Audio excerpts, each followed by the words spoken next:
Welcome to How to Split a Toaster, a divorce podcast about saving your relationships from True Story FM. Today, your toaster hits the movies.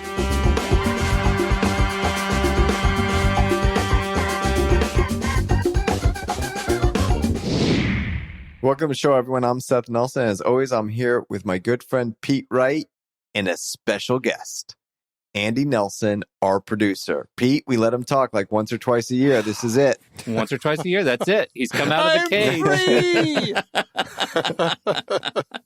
This is the bizarre crossover episode. Andy and I do another show called The Next Real Film Podcast, and we talk about movies.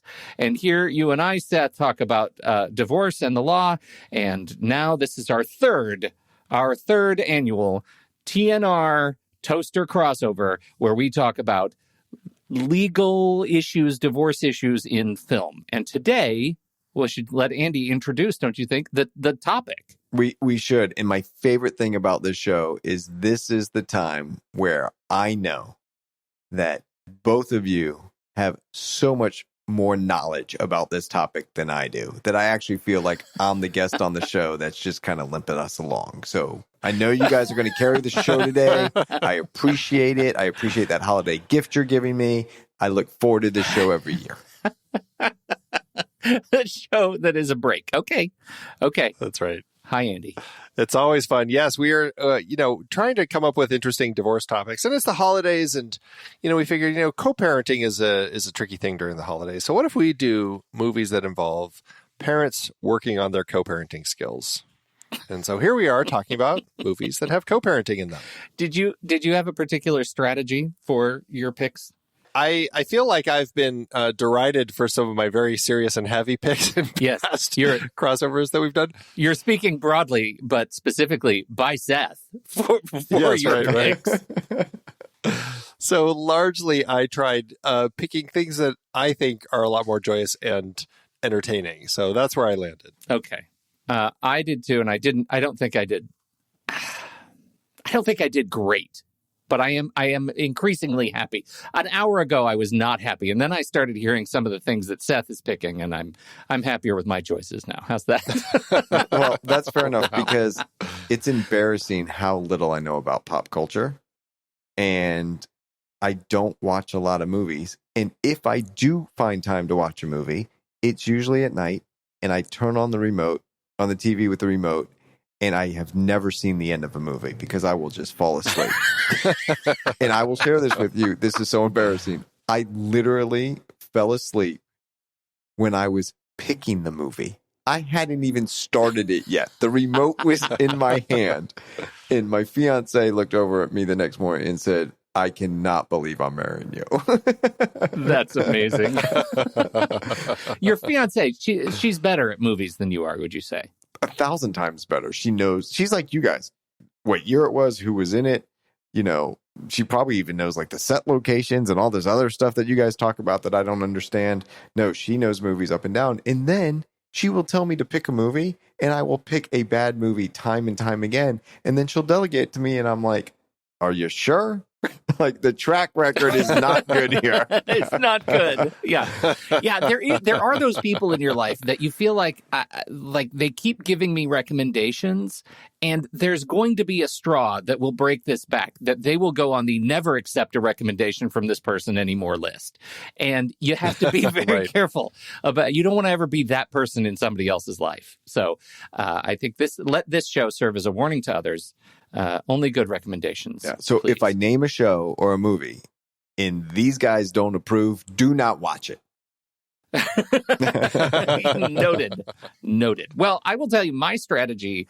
I tried to pick movies that I thought would be fun largely for the family, and movies that I have had a good experience watching with my family. And so, because the last time we did this, I think we picked some real downers. And so I wanted to choose some movies that I thought would be fun for everybody in whatever sort of co-parent mechanic you have going on in your life. So how would do we draw straws? I don't remember how we do this. Or does Andy just go first? Andy goes first. He never gets to talk. Oh, he doesn't get to talk. All right, Andy, give it to us. Oh, all right then. Well, for my first one, I'm going with a film, the joy of having kids is getting to start going to see a lot more kids movies. I mean, I guess it can be a joy and a curse, depending on the movie. When you have to see them 3,000 times. Right. There are those for sure. Absolutely. This is one I actually only saw once in the theater with my daughter, who was 6 at the time, I suppose. But it was a very fun movie. It was a delight of a film. And I think a lot of that goes to Jim Carrey, who's always fun to watch, but also the fact that he is surrounded by so many penguins. That's right. It's Mr. Popper's Penguins. Jim Carrey plays I think he's like a real estate salesman or like a businessman or something. And he's trying to buy a particular property at Central Park called Tavern on the Green. But he runs into an issue when his father, who I don't think he sees a whole lot or saw, like, died and basically gifted him with a whole bunch of penguins that he had come into ownership of in Antarctica. And so suddenly all these penguins show up in his house. And he is trying to deal with this. And I haven't even mentioned the fact, but he is divorced. He has 2 kids. And I think he was going to get rid of the penguins, but then his son mistakenly thinks that they're a gift to him. And so now he has to keep the penguins. And it's this whole thing. And then his ex-wife, and this is a good example of co-parenting, because she kind of ends up helping them kind of sort out this whole issue. And it becomes, it's a fun family film, a good time. Jim Carrey, Carla Gugino plays his ex-wife, and she's always amazing. She's always great. Angela Lansbury was in it as, I think, the owner of the Tavern on the Green property that he's trying to buy. And so it's a fun film. It's an easy film, especially for the holidays.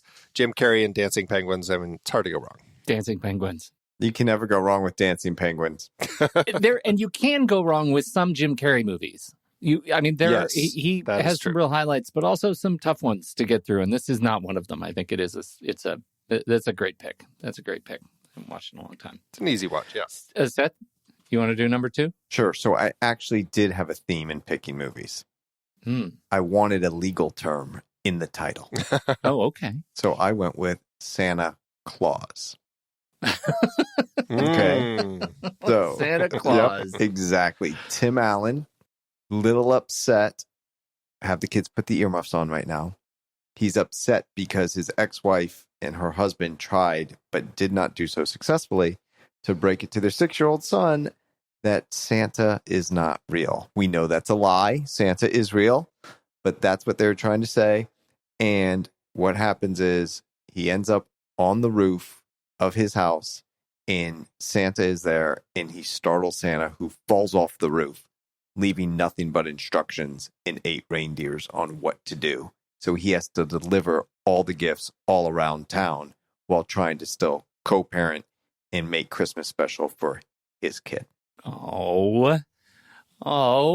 And I got to tell you, nice Jewish guy picking Santa Claus as a movie. I'm doing something right. I know. It's pretty good. I think you are. I think you're very open-minded of you. It's a very sweet movie. It's the only one I've seen of the franchise, but I did enjoy that one quite a bit. Well, isn't it? What's the story with it? There's a current show. It's a show, right? Santa Clauses. Yeah, I think it's still going. Something new about it? It's just out, right? Like just this season. Yeah, I think so. I have not seen it. No. And my kids are old enough now that they don't actually care so much for it. They're in that sort of liminal space where it's like, oh, I'm too old to watch kids movies, but not old enough to enjoy kids movies again. They'll come back around, but right now they're not into it.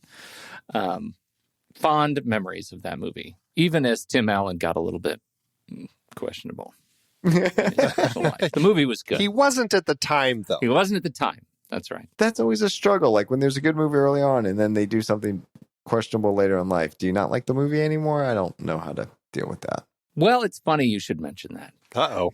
My first pick, I don't know a lot of the story about this, the original source materials author. I know that I grew up with Roald Dahl stuff, Roald Dahl books, and I really enjoyed them. And I read the BFG cover to cover multiple times as a kid, under the covers with a flashlight. Like, I like those stories. And one of those stories has been made a couple of times. The one I'm picking is 1996's Matilda, about a girl gifted with a keen intellect and psychic powers. And she deals with her very, very terrible family, played by Rhea Perlman and real-life husband Danny DeVito. They're always fantastic and crazy, and they're terrible parents, but they're like a distant, I don't know that they're necessarily co-parents. They've inherited her. I don't remember the entire backstory about how she ends up in their awful family, but her parents are have passed away, and she's now in their care, the Wormwood care. She's also attends a school full of people who don't understand her, except her freewheeling hippie of a teacher, and they together dodge the misdeeds of Miss Trunchbull, the headmistress, who is just a terrible human being. And so I think that story is fun. It is. I have this kind of rule. The IMDb, the Internet Movie Database, has a rating system of 0 to 10 stars. And my rule is generally, if it's over 6 stars, it's worth watching. If it's well over 6 stars, it's worth watching multiple times. In this case, Matilda, the 1996 Matilda, is a 6.9 on the IMDb 6-star scale for my thinking of it. And it is definitely worth watching. It's a good family film. But again, it's 1996. So why is it an appropriate time for me to pick this movie? Because of Netflix, y'all. Netflix is doing the adaptation, not of just the material, but of the musical that was an adaptation of the original source material, the musical Matilda. It's actually called Roald Dahl's Matilda the Musical. The music of this of the musical adaptation of this story is fantastic. I am a little bit worried, I'm not going to lie, because right now on IMDb, even though the thing has not come out yet, it's a 5.9 on the IMDb Call that on the bubble star scale. It is on the bubble.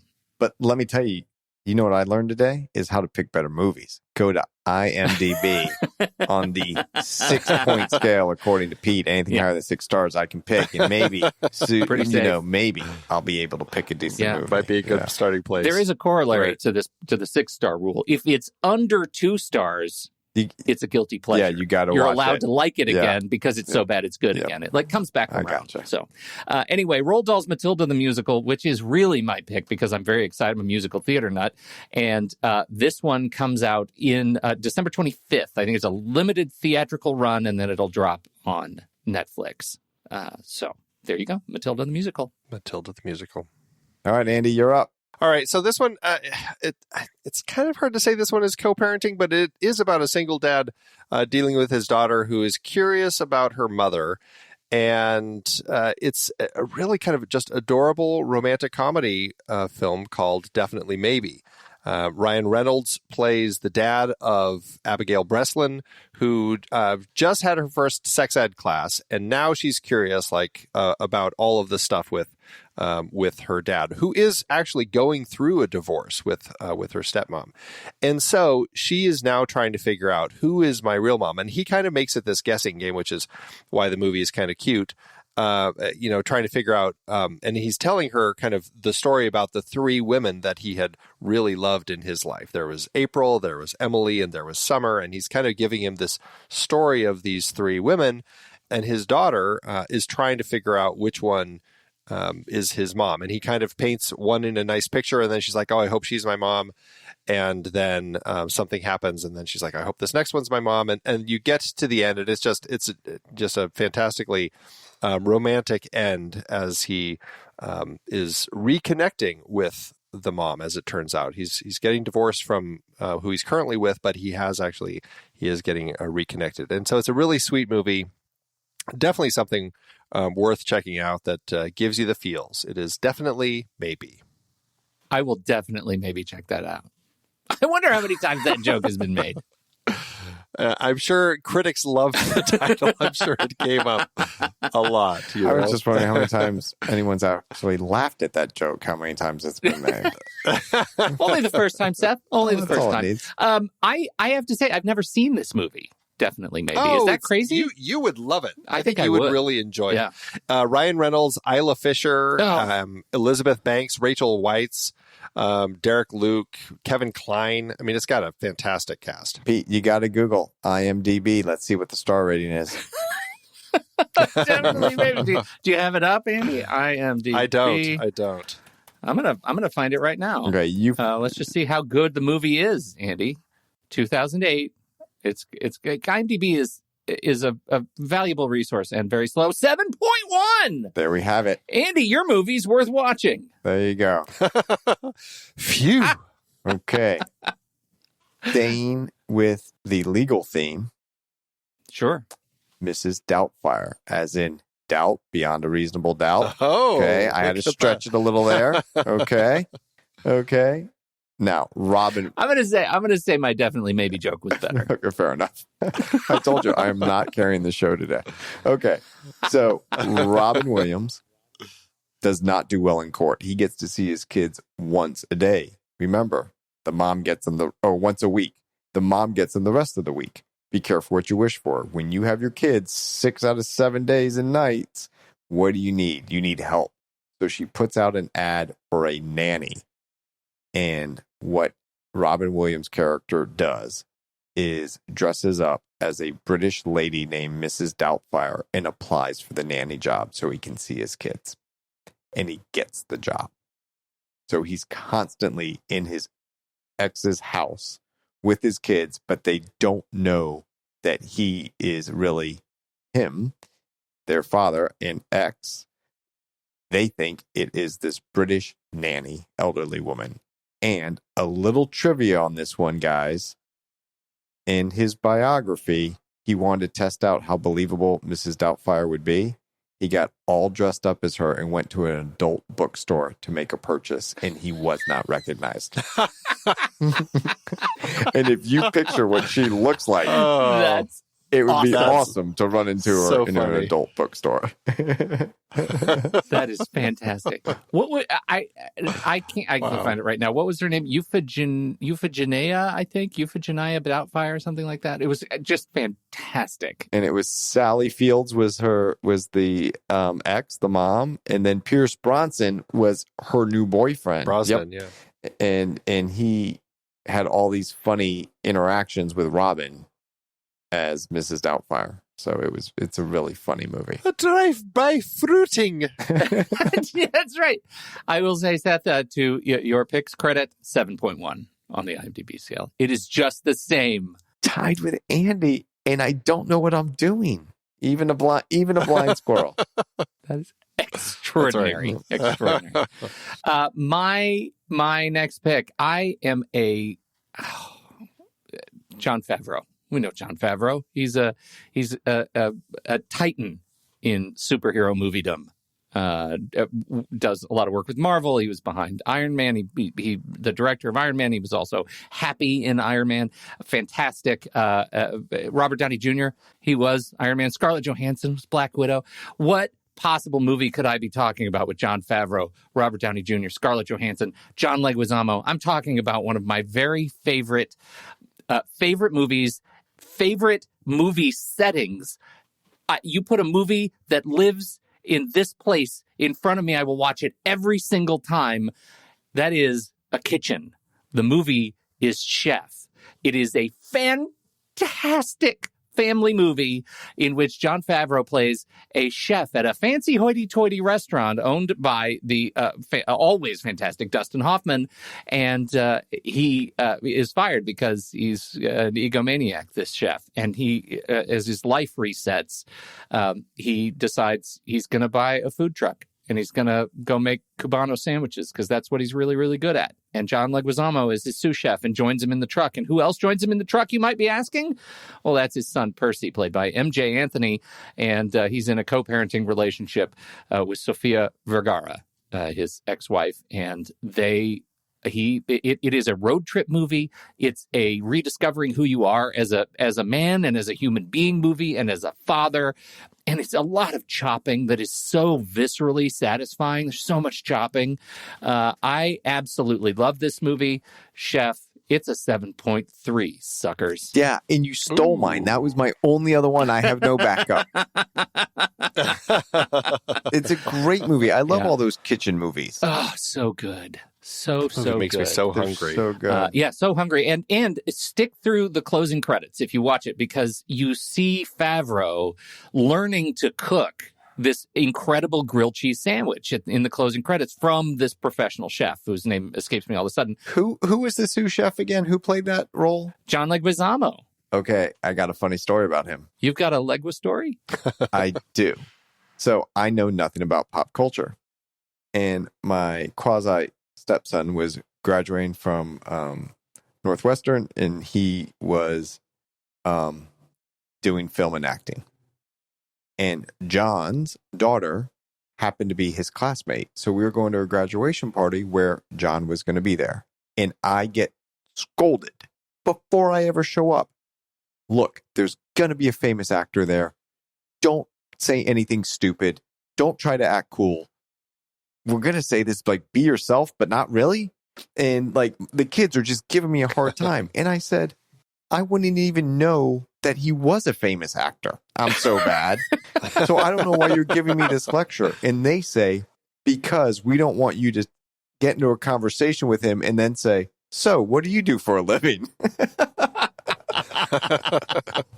He was the nicest guy. Yeah. That's awesome. He's very approachable. Was I just can like imagine. any other parent at a barbecue for their kid's graduation. He Yeah. could not have been nicer and more gracious and ask about everybody else and go from there. He was a lot of fun. I want to tell you just a very brief counter story to your example. I went to school with a young woman who was the daughter of a celebrity, and at graduation, that celebrity shows up to the graduation ceremony wearing a white, like kind of a leisure suit with giant sunglasses and a huge brimmed hat that feels like it would be more appropriate with like a zoot suit. It was just a massive hat and that down over his eyes because as it got out, he didn't want to be recognized. Right. Now, that celebrity, who was that celebrity? That celebrity was Bob Denver, notoriously Gilligan. Oh my gosh. From 1964 to 1967 on Gilligan's Island. Yes, I don't think he had anything to worry about. That's honestly. hilarious. But yeah, Bob Denver, big hat guy, big hat. It's the holiday season. We need to talk about the holidays. People are watching some movies. Might be putting a few back, don't you think? Let me tell you, I did the other night. Oh, I'll be honest about it. yeah? Watched the movie, had a drink. Actually, I had two. Okay. But I will tell you this. I did not have my child at the time. And the good news about that is, one, I'm not in a divorce. I am not being accused of not being a responsible parent. I'm not being accused of drinking to excess, because all those things happen in divorce, and all those things happen over the holiday time, and all those things happen when you go to movies. And there are even some movie theaters that you can take your kid to and order a drink these days. Right. So what are you going to do to help yourself, help your kids, help your co-parenting relationship stay in a safe and non-contentious relationship? And save money. And save money. Use Soberlink. Right. I'm serious. Use Soberlink. As we all know, it is a breathalyzer that you can carry around. It's a very small device. You blow into it. It has facial recognition. So anybody that's going to get the alert or the email, they know that it was you that was being tested. And you're self-testing. You're self-monitoring. It's not going to some agency or going to some lab where you have to pee in a cup. It's real-time notification to say, I'm with my child. I am sober. I have not had anything to drink. And I am being an excellent parent, spending quality time with my kid. And no one is going to be able to question that because it's independent third-party verification. So if you get accused of doing something that the court would not like you doing, whether you did it or not, doesn't matter. If you're just accused of it, Soberlink is going to be that get-out-of-jail-free card, because you're going to say, look, I wasn't drinking. Here are the results. Real-time data. Soberlink works so hard to keep your children safe, to keep your divorce moving forward, and to offer this remote alcohol monitoring system. It is the gold standard because of their commitment to the technology. Don't miss out on Soberlink's free guide for this holiday season. You can request it today by visiting Soberlink.com/toaster. That's Soberlink.com/toaster. Thank you to Soberlink for their sponsorship of this show. All right, whose turn is it? I don't have another show. I'm out. I guess that's me. Well, for my final pick, this is we'll count this one for both of us then. You're so kind. I'm sure you'll be thrilled. That's very The IMDb rating on this one is 5.9. Oh, way to give that one to me. Thanks for bubble. sharing that one. You could take Chef if you want, but I'm giving you this instead. This is a movie that I hold near and dear to my heart, and just like Pete with Chef, you put a movie in this setting, and I am there for it every time. It is about two parents. They are divorced. One is has a boyfriend, and of course, the boyfriend takes their son out for an adventure, and things go amiss. And so the two divorced parents have to come together with some experts to try to help their kid from this issue, this problem that has befallen them. And it is, of course, the problem of dinosaurs. I am, of course, talking about Jurassic Park 3, a personal favorite of mine. I love this movie. It is, I know a lot of people give it flack, but I really... It's the fact that you just didn't stop talking about after you said Jurassic Park. It's that you had to add the 3. Like, who does that? There are two people. I know two people who think that's the best. You're one of them. Andy. It's the best. And it is about a divorce. You've got William H. Macy and Tia Leone as the divorced parents having to bring Sam Neill back to the island so that he can help them find their son who is stuck and is now trying to survive. This is what went through my mind, Pete, when he said Jurassic Park 3. Okay, the first thing that went through my mind was, this is why we don't let him talk on the show. Okay, that was the first thing. The second thing is, because I'm a lawyer, I literally went through all of my legal objections, like relevant, speculative, compound, and I got to my favorite one: dumbass legal argument, Judge.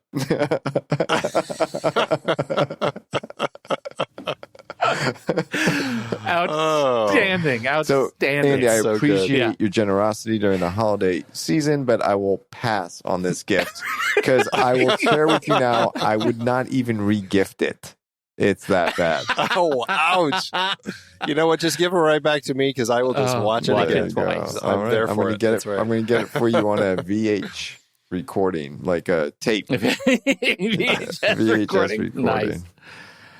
I'm gonna old school. I'm gonna go ahead and I'm gonna level us up. I'm gonna class up the joint here. The last movie on my list is a movie that I've watched it a couple of times, and I think it's and the director is kind of hit and miss for me. I struggle with some of this director's work, but the movie is fascinating for a number of reasons. Number one, it's full of some really great performances. Number two, it's filled with really great performances that were captured over many, many years, from 2002 to 2013.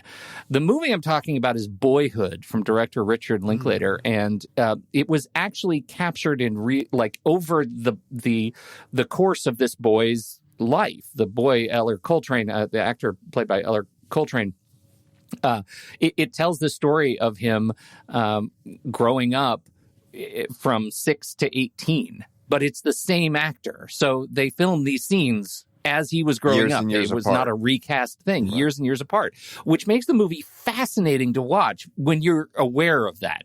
When you're not aware of it, it's a story of Ethan Hawke and Patricia Arquette as parents dealing with, their relationship issues and co-parenting, and dealing with this kid who's growing up with them and going through all of the things that he's growing up with, all of the issues he's facing, going to school, dealing with, substance abuse, dealing with all the things that go into making a life. And I think it's a fascinating sort of pushing the boundaries of what it takes to make a movie, and incredibly risky to do this kind of thing and count on this boy still being an actor, at 18. That's what I was thinking. Man, what happens if the guy's like, I'm done with this? Yeah. I don't want to do this anymore. Who signs that contract, right? He certainly hasn't really done much since. No, he really hasn't. Yeah. But I think, come on, Andy, you got to agree. The movie's... Oh, fantastic.